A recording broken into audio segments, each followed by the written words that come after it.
Alors il y en a un qui n'en peut plus, c'est Pascal Praud. Tu sens qu'il a envie de passer la barrière du complotisme quand il te raconte le carnaval en Martinique. Que le préfet voulait interdire, sauf que pour les Martiniquais, le carnaval c'est sacré. Le mec qui veut empêcher ça, il va se faire chicoter. Et là-bas, il y a pas de couteau suisse. C'est des coupes-coupes. Et niveau de distanciation sociale aux Antilles, c'est Zouklof qu'ils ont bas, mon ami. Ça frotte les fermetures éclairs. C'est difficile à respecter. Et pareil, c'est la fête, donc il y a de l'alcool partout. Et faut savoir qu'en Martinique, tous les chemins mènent au Rhum. C'est tiponche à volonté. Bérette pas molly, mon ami. Bref, Pascal raconte, il y a 15 jours, carnaval à la Martinique. Vous avez vu les images, c'est magnifique. Le préfet avait interdit la manifestation, il y a eu 1500, 2000 personnes dans la rue. On avait vu ces images et tout le monde disait, c'est scandaleux, franchement, ces gens ne sont pas raisonnables. Rien, c'était le 16 février et on est le 3 mars. Rien.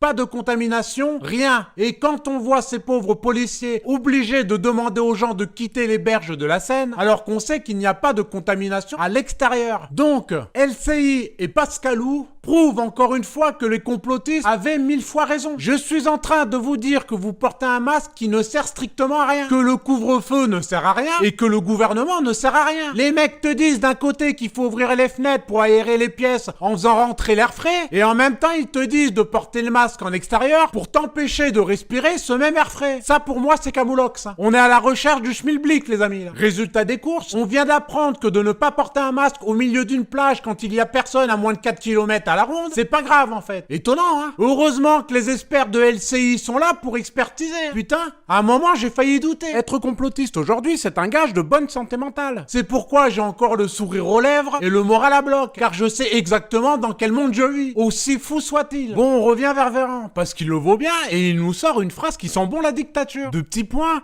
les résidents dans les EHPAD auront le droit de sortir dès lors qu'ils seront vaccinés. Alors, quand t'entends ça de la bouche d'un ministre, tu dis qu'apparemment il n'y a pas de négociation. Aujourd'hui, un EHPAD, c'est Alcatraz. Si tu veux sortir, c'est soit Prison Break, soit Tango et Cash. Sauf qu'à 80 balais le déambulateur et le respirateur en arrière-cour, t'as tendance à te résigner assez vite. Surtout que le Véran, il te sort une pub propagande d'une vieille qui se fait vacciner pour qu'un jour elle puisse voir ses petits-enfants. C'est un spot publicitaire chantage. Ce qui est tout à fait logique dans une prise d'otage. C'est dégueulasse, mais comme tout le monde s'en branle, les mecs ils y vont. Les EHPAD c'est le piège. À Fleury c'est plus commode pour sortir. Même Patrice Allègre, après le meurtre de 5 femmes, 6 viols et une tentative de meurtre, il pourra sortir un jour sans obligation